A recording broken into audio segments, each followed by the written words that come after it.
Bonsoir, salam alaikum, Azoul Filaoun, marhaba bikoum sur Al-Magharibia. Microscope ce soir, nous allons revenir à ce sujet, ce fameux sujet justement des relations algéro-françaises. Voilà. Après la libération de Boualem Sansal, donc nous avons eu droit à des déclarations des deux rives de la Méditerranée, de Paris et d'Alger, bien sûr par le biais de Ahmed Attaf, il y a 2 jours, dans une conférence de presse. Attaf a confirmé qu'il est question d'une reprise du dialogue entre les deux pays. Nous allons donc revenir à la libération de l'écrivain Boualem Sansal. Bien sûr, c'était un point presque central dans cette tension, mais nous allons se poser cette question aujourd'hui par rapport donc à toutes ces polémiques, ces tensions aussi entre les deux pays. Et est-ce que ce nouveau cycle est synonyme d'apaisement entre Alger et Paris ou pas? Parce que nous avons, hier il y avait l'ex-ambassadeur de la France en Algérie, Xavier Drayoncourt, qui a déclaré que les tensions vont se poursuivre jusqu'en 2027. Donc nous allons poser toutes ces questions à nos invités. Et si, bien sûr, reprise de dialogue est à l'ordre du jour, la question qui serait posée, bien sûr, c'est à quel prix? Et pour parler de toutes ces questions et questionnements, avec moi, Rachid Hassani depuis Alger. Rachid Hassani, cadre du RCD chargé à la communication. Bonsoir Rachid Hassani. Bonsoir Houssine, bonsoir aux invités, bonsoir à tous ceux qui regardent le Maghreb à cet instant et merci pour l'invitation. Merci, marhaba bik. Avec nous aussi Mohamed Amziane Rahmoun, universitaire, défenseur des droits de l'homme. Monsieur Rahmoun, bonsoir. Bonsoir, cher salut, M. Hassani. Bonsoir à tous ceux qui nous suivent aujourd'hui et un grand salut à votre revue. Merci, Mohamed Amziane. Merci pour la publicité pour Volvic. Rachid Hassani, alors, une première réaction peut-être. Bon, Boualem Sansal, il est à Paris, reçu par Macron. Macron, dans une déclaration hier, d'ailleurs, il a dit que voilà, qu'il était disponible pour un dialogue, pour rencontrer Abdelmajid Tebboune. Donc, il y a ce réchauffement, Rachid Hassan. Je ne pense pas qu'il y ait réchauffement pour l'instant, c'est-à-dire on va attendre pour voir ce qu'il y a réchauffement. Il y a, tout au moins, il y a un digel pour l'instant. En tout cas, pour le RCD, d'abord pour la reprise de dialogue entre les deux pays, les deux États, nous nous réjouissons de ce retour au dialogue au vu de tout ce que nous connaissons comme densité des relations humaines, de la circulation des personnes, de la forte communauté d'une diaspora importante algérienne en France, de nos relations historiques, de nos relations économiques et de nos relations sur le plan géopolitique. En tout cas, dès le départ, pour le RCD, nous avons appelé à la désescalade, nous avons appelé à la retenue, nous avons appelé à ce qu'il n'y ait pas justement la rupture des relations entre les deux pays au vu de tout ce que j'ai dit et de tout ce que nous avons avancé à l'époque. Donc aujourd'hui, d'abord, la première chose qu'on puisse dire, donc la première réaction, c'est que nous nous réjouissons de ce retour au calme, de ce retour au dialogue et du dégel des relations entre l'Algérie et la France. Maintenant, il s'agit d'aller vers un dialogue constructif, un dialogue dans le respect mutuel, un dialogue dans l'intérêt des deux peuples, dans l'intérêt des deux pays, comme nous l'avons dit, parce qu'il y a des deux côtés ceux qui ne veulent pas que ces relations soient à un niveau appréciable pour les deux pays. Donc, du côté français, il y a tous ceux qui se recrutent dans l'extrême droite et de la droite extrême ces dernières années, qui sont les nostalgiques de l'Algérie française, qui sont qui stigmatise la communauté algérienne d'une manière particulière et toute la communauté immigrée d'une manière générale. Et du côté d'Alger aussi, il y a ceux qui utilisent les relations justement avec la France à des fins politiciennes, à des fins de maintien au pouvoir, d'autres à des fins d'arrivée au pouvoir. Et en tout cas pour nous, il est clair que, y compris certains pays qui ont des connexions dans notre pays, qui ne sont pas en odeur de sainteté sur le plan diplomatique avec la France, voudraient bien voir la France et l'Algérie dans une crise diplomatique profonde. Voilà, donc c'est un peu la lecture que nous faisons. Il faut que le dialogue reprenne, et il faut que le dialogue soit serein, il faut que le dialogue soit défriché.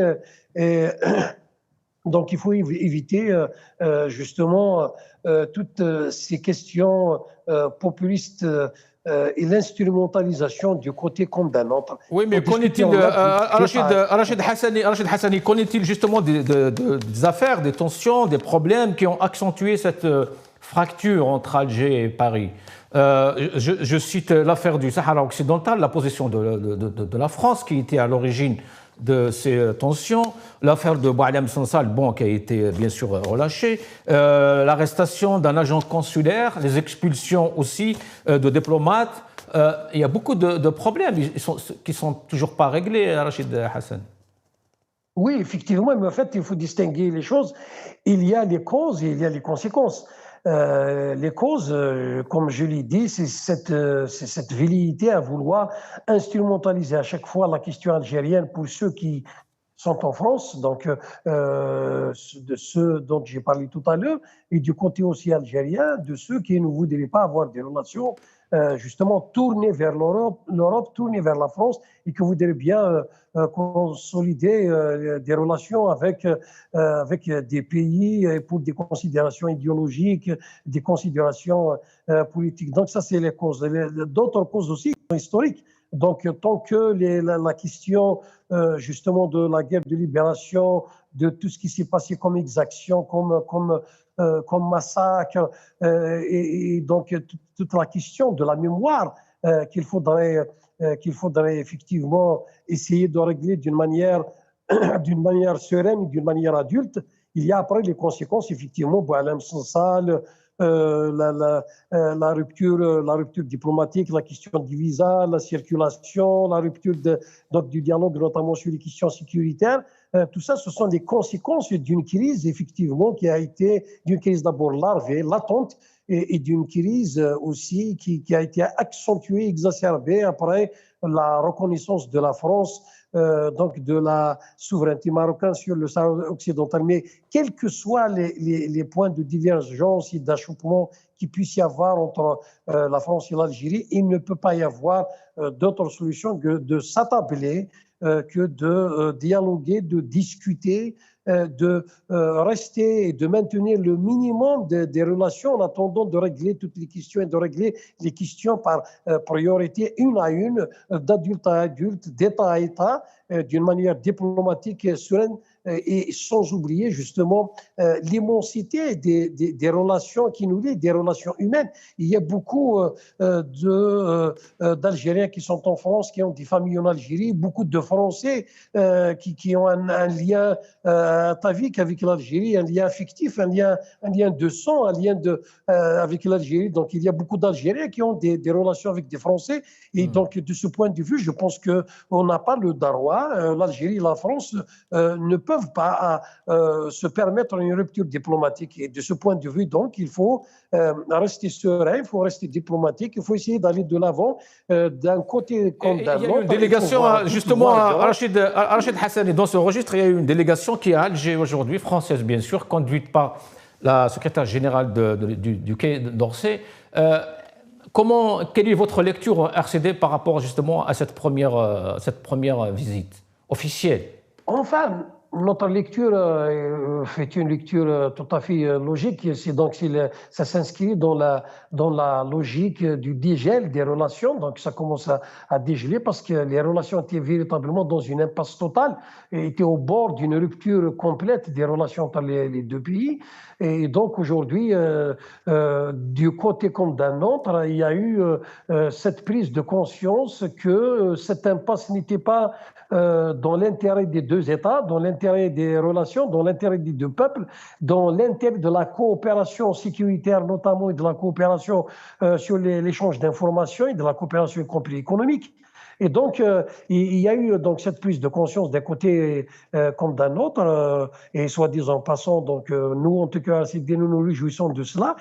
Donc, cette visite, je pense, du secrétaire d'État du Quai d'Orsay, je pense aujourd'hui, donc vient pour essayer de dégeler, pour essayer de renouer le contact, pour préparer selon les informations, donc la prochaine visite du ministre de l'Intérieur français et probablement du ministre des Affaires étrangères. Et donc, la reprise carrément du dialogue entre les deux pays pour discuter des points d'achoppement, des points qui empoisonnent en tout cas les relations. Voilà. Donc, ce que nous estimons en tout cas à RCD, c'est que ces relations, une bonne fois pour toutes, soient des relations fondées sur le respect mutuel, fondées sur l'intérêt. Rachid Hassani, justement par rapport à ce que vous dites, nous allons regarder cette petite vidéo, l'ex-ambassadeur de la France en Algérie.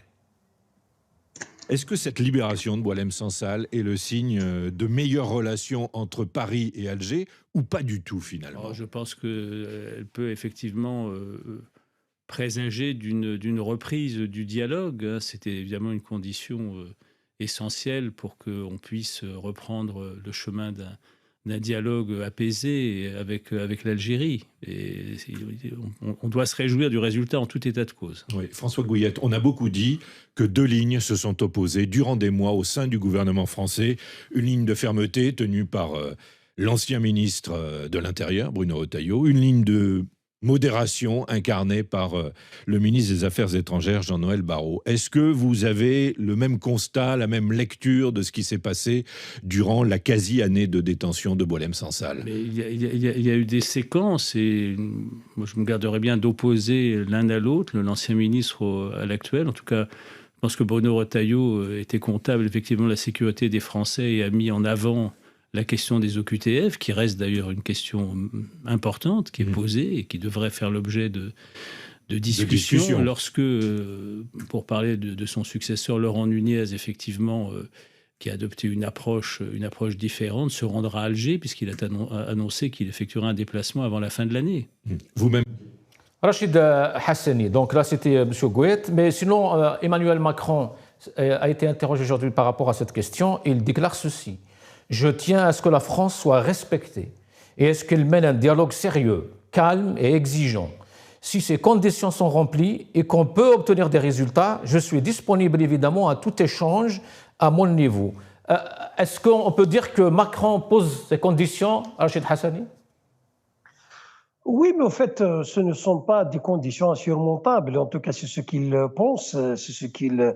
Alger aussi disent la même chose. Il faut que l'Algérie soit respectée, il faut que l'Algérie cesse d'être ce jeu d'une politique interne à la France. Et donc, de ce point de vue, je pense Alger aussi à ces conditions.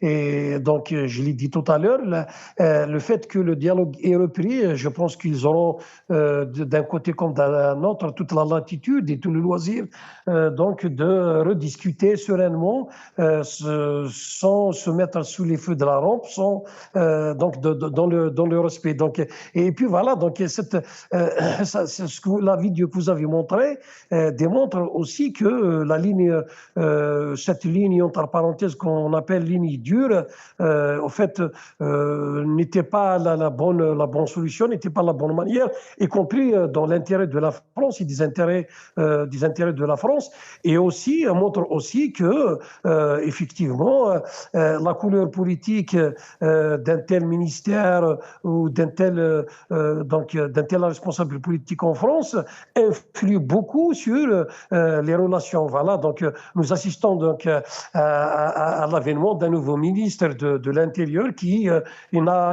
une autre approche, qui vient avec une autre approche, avec un nouveau paradigme dans la gestion de la crise avec l'Algérie, des problèmes qui s'opposent aux deux États. Et donc voilà, donc il y a ce dégel que nous espérions en tout cas RCD, un dégel définitif, un dégel qui va apporter sérénité, qui va apporter reprise de dialogue sérieux et puis qui va apporter justement des solutions sérieuses, de vraies solutions à de véritables problématiques, à de véritables situations qui se posent aux deux nations. Voilà. Et donc il n'y a pas d'autre solution, en tout cas pour le RCD, que la reprise du dialogue et la reprise donc des canaux diplomatiques pour discuter et dissiper tous les malentendus qui se posent aux deux pays. Je pense que, et puis nous ne le disons pas assez, y compris sur le plan géopolitique, nous sommes deux grandes nations,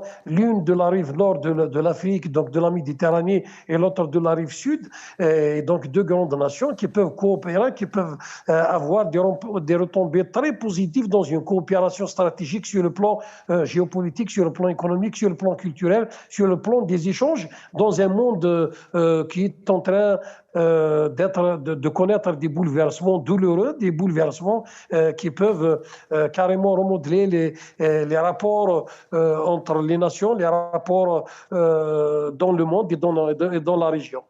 Merci Rachid Hassani, cadre du RCD chargé de la communication. Vous étiez avec nous depuis Alger. صحيت يعطيك الصحة. Mohamed مزيان رحمون. Nous allons regarder cette petite vidéo et je reviens. لاحظنا مؤخرا مؤشرات لعودة الدفء للعلاقات الفرنسية الجزائرية بعد المبادرة التي قام بها رئيس الجمهورية، المبادرة الإنسانية للعفو عن بوعلام صنصال، ومؤشرات لزيارة وزير الداخلية الفرنسي إلى الجزائر. ما تقييمكم وكيف ترون هذه الخطوات معالي الوزير؟ شكرا. إعادة الاتصالات بين الطرف الجزائري والطرف الفرنسي سبق القرار الذي اتخذه السيد رئيس الجمهورية، قرار العفو عن السيد الذي ذكرتم اسمه، فلم يكن لهذا العمل أي تأثير. فلا تعطوا لهذا الشخص أكثر مما يستحق. فالعلاقات الجزائرية الفرنسية هي أكبر منه، والتأثير عليها لا يمكن أن يتم من خلال عمليات مثل العمليات التي نظمت حول هذا الملف من طرف أوساط معروفة في فرنسا، التي جعلت من هذا الشخص حامل الراية لكراهيتها وحامل الراية لتصفية حساباتها مع الجزائر. Mohamed Mziane Rahmoun, la question qui s'est peut-être imposée sur les réseaux sociaux par l'ensemble des Algériens, pour ne pas dire beaucoup, c'est à quel prix la reprise de ce dialogue?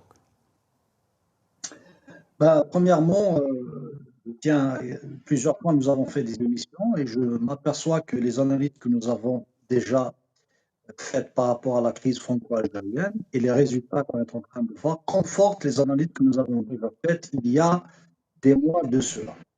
En d'autres termes, nous avons parlé de la nécessité de libérer Boualem Sansal. Déjà, là, je vais contredire le ministre des Affaires étrangères algérien, parce que si la question n'était pas importante vu les accusations, alors pourquoi le relater? La libération de Boualem Sansal n'a pas d'impact dans les relations franco-algériennes, alors pourquoi le relater alors que les accusations était si grave, d'autant plus que le président algérien l'a libéré, l'a condamné lui-même. Il faut toujours contextualiser. Certes, les relations franco-algériennes sont plus importantes que la personne de Boualem Sansal, d'autant plus qu'il y a des mois auparavant, avant même que Nunez parle de la dimension sécuritaire et de la nécessité, il y a une reprise du dialogue dans ce volet lorsque le premier du renseignement français a clarifié qu'il y a une reprise de la discussion avec les services de renseignement algériens concernant le volet sécuritaire. Et personnellement, il y a 2 mois avant, j'ai dit qu'il y va de l'intérêt de l'Algérie par rapport à la question du Sahel d'avoir une convergence d'intérêts avec la France. Et en même temps, l'Algérie aussi doit chercher des partenaires européens et la France est un élément très influent en Europe. Donc, plus il y a, disons, un désert, il y a une reprise de discussion, les intérêts de l'Algérie se reçoivent. Maintenant, nous apparons que de la diplomatie. Chacun essaye de dire que nous n'avons pas changé de position. L'objectif, un tout petit peu, par rapport à la personne de Boualem Sansal, les affaires étrangères essayent de passer alors qu'elles ne passent pas. Je pense que les Algériens, quand même, ne sont pas stupides. Parce que, comme j'ai dit, si la personne de Boualem Sansal ne pose pas un problème réellement, alors pourquoi le faire?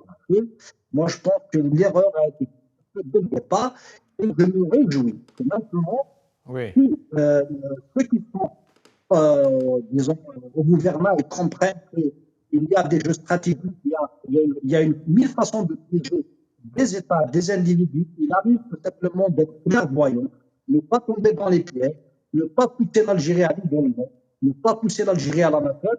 C'est de bon augure. Nous sommes contents, quoique nous sommes conscients que ce soit au sein du régime algérien deux tendances, une tendance au réchauffement, une tendance dure, qui ne voulait pas d'une reprise des relations franco-algériennes pour plusieurs raisons, dont les intérêts, bien évidemment, certainement, purement, je dirais, économiques, ou peut-être ils ont d'autres ouvertures, parce qu'en fait, il n'y a pas que l'idéologique il n'y a pas que l'idéologie, il y a aussi des intérêts. Oui, mais quand Ahmed Attaf dit que l'histoire de Boualem Sansal, on n'est pour rien dans la reprise du dialogue. Est-ce que vous croyez vraiment à ce discours?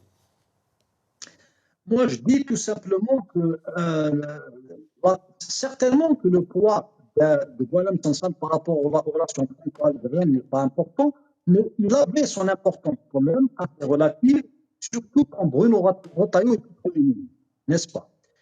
Il incarne les durs de la droite. Et pendant ce temps, l'extrême droite et la droite dure ont toujours choisi, et ils continuent de choisir l'immigration algérienne.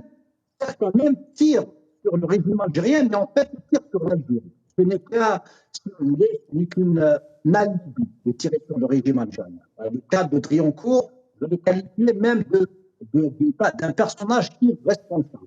Il n'a rien à voir avec l'ambassadeur que vous avez montré.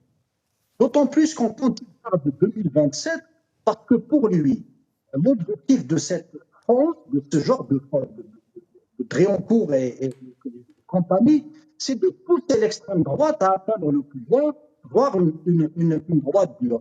Et pour ce faire, il leur faut un ennemi.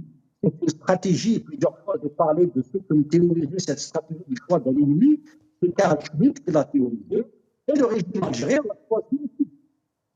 Parce que même le régime algérien a roulé dans cette volonté de choisir un ennemi extérieur et intérieur à des fins, bien évidemment, de cristalliser l'opinion nationale d'un coup, d'essayer de se légitimer parce qu'il était en quête de légitimité, chose qui lui a fait défaut. Et je tiens juste à ouvrir une parenthèse. N'oublions pas que les relations franco-algériennes étaient à un moment donné assez quand même, je dirais, fluides. Il y avait même une volonté d'obtenir plus de concessions sur la question mémorielle. Or, ils ont un peu trop poussé, qui était aussi une autre erreur du régime algérien, parce que quand on a un objectif à atteindre, il faut lui donner un échéancier tenant compte de la psychologie, du contexte, des intérêts du moment, pour avoir ce qu'on veut. Or, ils ont trop poussé. Mais la question aussi, Mohamed Mouzen, est-ce qu'il y a eu une volonté politique de la part du régime d'Alger pour régler ce problème? Lequel? Celui de la rente. Oui, oui, il y avait effectivement, il y avait cette volonté, mais parce que quand on a son vis-à-vis, il faut connaître tout le contexte, les différents lobbying qui existent en France, etc., parce que c'est un objectif à atteindre. Quand Macron a je dirais tout simplement Macron, mais en fait tous ceux qui sont derrière lui, voulaient un rapprochement avec l'Algérie, ils ont fait des concessions, il a même déclaré que c'était une contre-humanité. Il fallait aller dans ce sens, ne pas trop pousser, il fallait penser à nos intérêts économiques. Parce que quand on est fort, vous allez remarquer que tout le monde va vers toutes les déclarations les plus importantes que vous voulez. C'est une question de temps. Mais à trop vouloir pousser, qu'est-ce que ça a produit? Ça a produit l'effet inverse. Et c'était une erreur. Cela justement évoque ou impose d'autres questionnements par rapport à la gestion avec laquelle le régime algérien a géré cette crise. Et toutes les crises, des autres crises d'ailleurs, et les autres problèmes. Pourquoi il n'y a pas de débat et personne ne demande à quiconque quoi que ce soit? Le Parlement n'en parle pas. Est-ce que c'est comme ça qu'on peut gérer ce genre de problème? Je pense que, personnellement, je suis quelqu'un qui est toujours positif. Donc, je pense qu'ils ont reçu des leçons et des claques importantes. Et il est urgent de changer. Ça, c'est clair, je pense qu'ils le savent déjà. Et il n'est pas trop tard. Il n'est pas trop tard. Il y a un recul diplomatique. Le Sahara occidental est un exemple. Ce n'est pas une perte, mais c'est un recul diplomatique. Il faudrait faire en sorte de rebondir. Et bien sûr, par rapport à nos frontières, maintenant qu'il y a une volonté de reprise des relations franco-algériennes, il faut aller dans ce sens. Il faut avoir des convergences d'intérêts, notamment sur le volet sécuritaire, sur le volet économique, sur notre immigration. Oui, mais est-ce que c'est suffisant? Est-ce que c'est suffisant, Mohamed Amziane, justement? Est-ce que c'est suffisant de se limiter aux intentions? Ou alors il faut interroger la réalité et voir les actions? Il n'y a pas d'action dans ce sens, malheureusement. On nous dit ce discours, il est là, c'est vrai. Il y a ce discours depuis des années maintenant. Hein. Ce n'est pas que même avant l'arrivée de Tebboune. Non, avant l'arrivée de Tebboune, nous avons un autre contexte. N'oublions pas qu'après l'arrivée de Tebboune, il y a eu si vous voulez, une forme de diplomatie complètement à la dure, même sur le plan intérieur, parce qu'il faut analyser d'une vision holistique tous les problèmes. Alors, au niveau de la politique intérieure, il y a une fermeture complètement des espaces, des lois liberticides, etc. On ne peut pas parler de démocratie, il y a une autocratie, tout simplement. Je l'ai même qualifié d'extrême droite vu les méthodes. Appel à un passé glorieux, un choix de famille intérieur et extérieur. Oui, mais l'extrême droite, Mohamed Amziane, l'extrême droite, justement, elle est invitée sur le plateau ici à Paris. Tout le monde est invité sur le plateau. La question algérienne a été débattue en France, et c'est toujours le cas d'ailleurs. Contrairement à chez nous, en Algérie, il n'y a pas de débat sur la politique extérieure. Est-ce que c'est normal? C'est des questions que les Algériens se posent. Oui, bien sûr, c'est tout à fait normal parce qu'en fait, de la discussion jaillit la lumière, c'est-à-dire du simple citoyen qui est quand même d'un certain niveau autodidacte au professeur en sciences politiques, il peut y avoir toujours des avis qui peuvent tout simplement éclairer. Et c'est dans les débats, bien sûr, suivis, que certaines lignes peuvent être, disons, ils vont inspirer. Mais vu que le régime algérien, il a une forme, je dirais tout simplement, le fait qu'il a fermé les espaces de débat, il sait lui-même empêcher d'écouter l'autre. Et bien sûr, l'opposition en général, il est au contraire pour la favoriser parce que c'est l'opposition qui dit les défauts, les erreurs et les carences. Ainsi, ils peuvent être corrigés.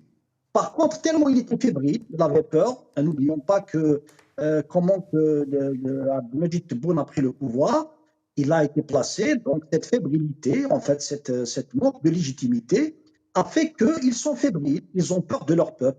Alors par contre, la solution qu'il fallait y aller, du moment qu'ils sont en quête de légitimité, il faut gagner leur peuple. Comment gagner leur peuple? C'est en ouvrant les espaces de débat, en aidant effectivement à faire émerger les individualités méritantes, en allant dans le sens des réformes économiques, des véritables réformes économiques qui aident les entrepreneurs algériens en priorité. Justement, par rapport à ça, Mohamed Amziane, rien qu'hier, l'APS a publié une dépêche là où entre guillemets bien sûr. Il interdit aux Algériens d'avoir une discussion par rapport au choix diplomatique de l'Algérie. Et que s'il n'y a que Abdelmadjid Tebboune qui a le droit, bien sûr, d'après la constitution algérienne, de trancher sur ces questions. Jusque-là, il n'y a aucun problème. Mais interdire aux Algériens de donner leur avis, quelle lecture faites-vous à ça? Parce que justement, ça rentre dans ce cadre. Ben, écoutez, je vais vous faire confiance parce que je ne l'ai pas lu, honnêtement. Donc, je vais faire confiance à ce que vous dites. Disons que je vais vous faire confiance. En tout cas, si c'est ainsi que la chose est présentée, c'est une autre erreur. Parce qu'en fait, ils n'ont pas appris de ce qui se passe réellement. Parce que je vais vous expliquer quelque chose de très important. Essayez de me suivre, ne me coupez pas. Quand beaucoup de l'extrême droite parlent de 2027, parce qu'ils veulent pousser la droite ou l'extrême droite carrément à prendre le pouvoir. Ça veut dire les crises ne sont pas terminées, ils ne veulent pas que ça se termine, mais encore pire, c'est l'extrême droite qui va venir, donc il y aura encore davantage de recrudescence de crise.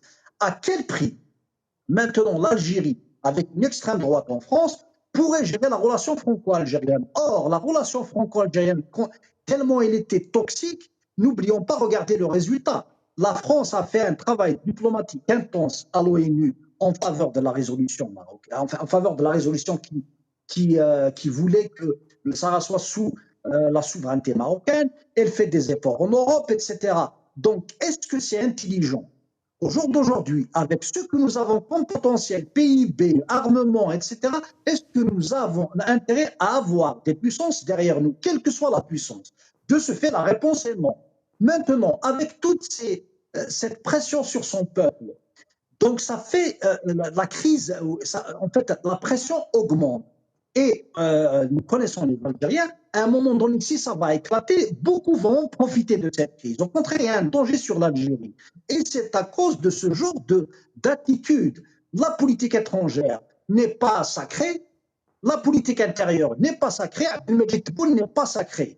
Au contraire, tout le monde fait des erreurs, il faut débattre de tout, avoir un avis.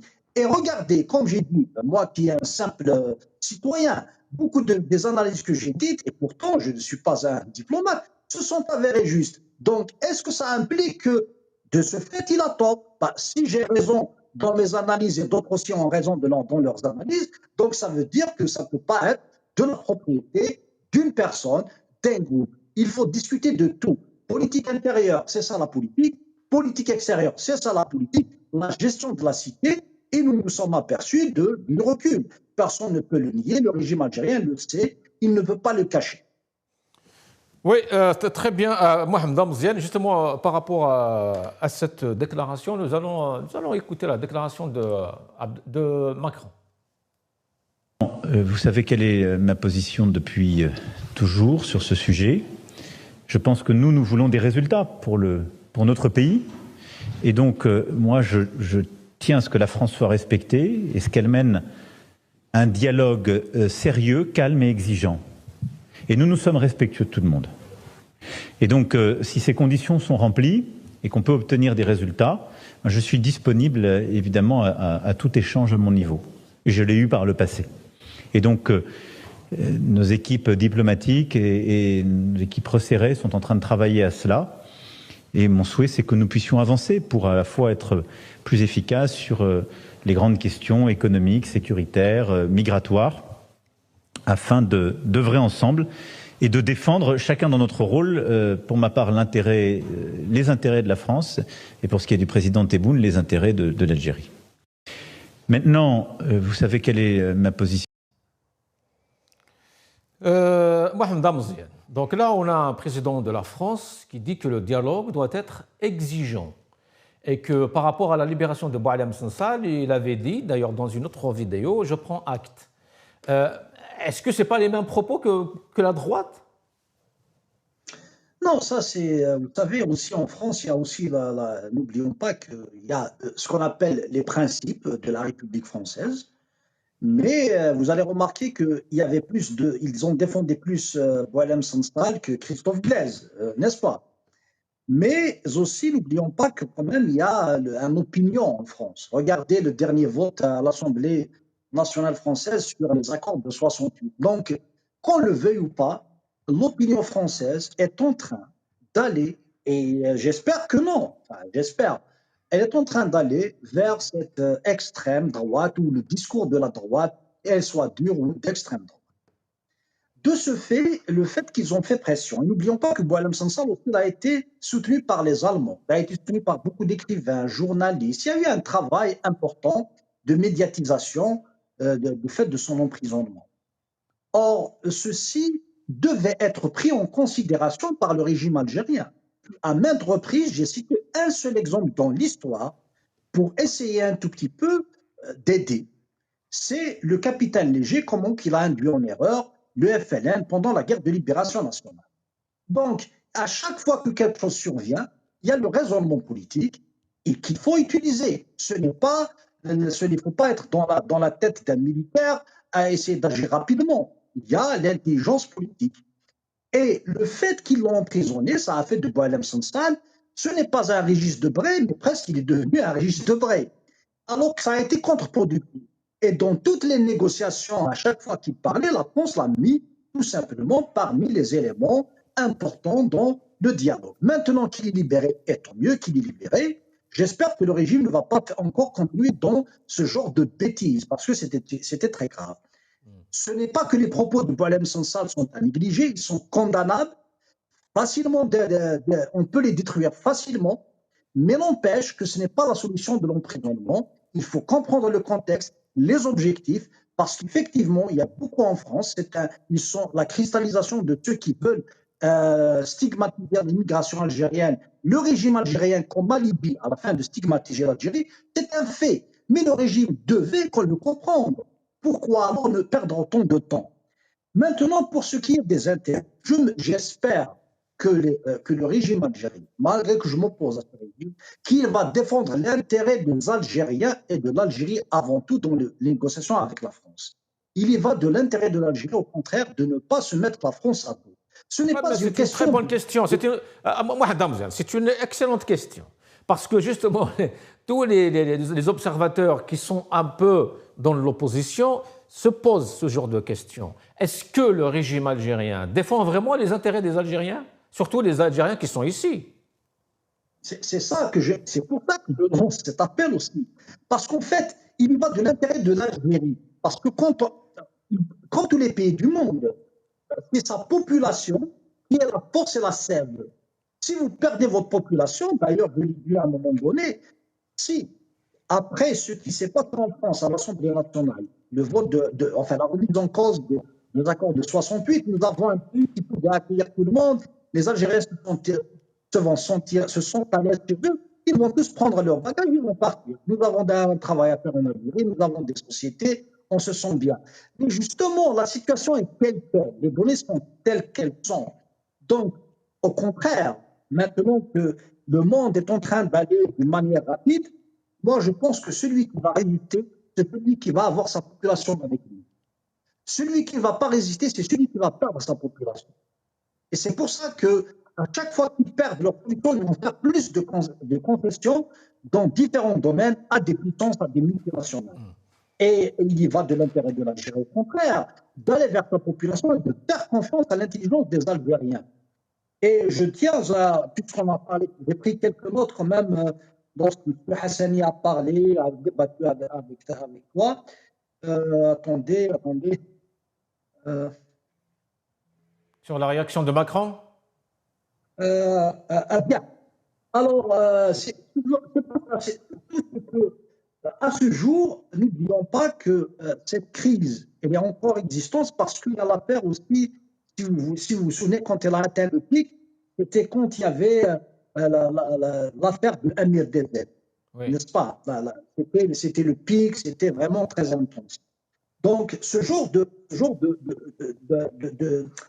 et bien sûr l'affaire des occupés. Donc, ce genre de problème. Ouais, mais juste une petite parenthèse. Ces affaires-là sont toujours en cours. Hein.